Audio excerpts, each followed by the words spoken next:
Comment j'ai réussi à me différencier dans le secteur de la pet food, donc de l'alimentation pour animaux domestiques?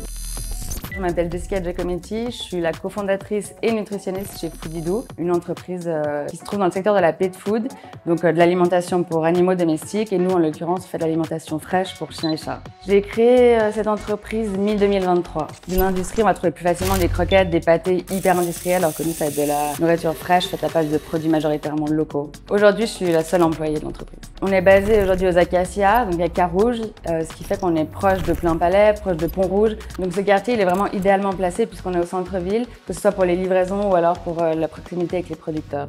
Je le vois, c'était assez évident pour moi de créer mon entreprise à Genève. Côté marché, c'est vrai que statistiquement, il y a 40% des foyers qui ont soit un chien, soit un chat, soit les deux. Et donc du coup, ça nous paraissait aussi assez évident.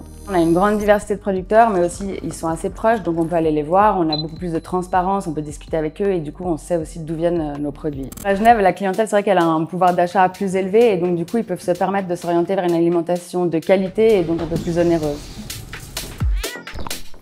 Quand on a commencé, c'est vrai qu'on a rencontré pas mal de difficultés. La première était de savoir simplement par où commencer, quelle forme juridique on va choisir, auprès de quel organisme il faut demander des autorisations, quelles autorisations on doit avoir dans notre domaine. Et puis l'organisme officiel du secteur animal ne donnait pas forcément des réponses très claires.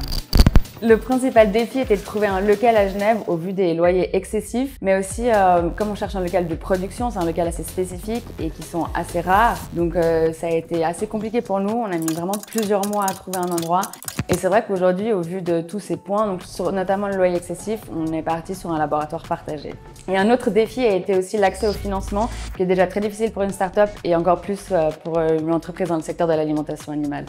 Finalement, comment toi tu as réussi à te différencier dans le secteur de la pet food, un secteur dominé par des géants de l'agroalimentaire? C'est vrai que la proximité et la transparence envers nos clients, que ce soit en termes de production ou de circuits courts, nous a vraiment aidé à gagner leur confiance. Après aussi, dans ce secteur justement de la pet food qui est quand même dominé par les grandes marques, grands groupes, on a réussi à se différencier en ayant une offre un peu plus différente, en créant justement cette offre de nourriture fraîche qui est beaucoup moins présente sur le marché suisse. Le timing a été effectivement en notre faveur parce que la mentalité de la population à Genève, même en Suisse en général, est en train de changer envers justement la nourriture pour animaux industriels et ils veulent se retourner vers une alimentation un peu plus qualitative, locale et fraîche.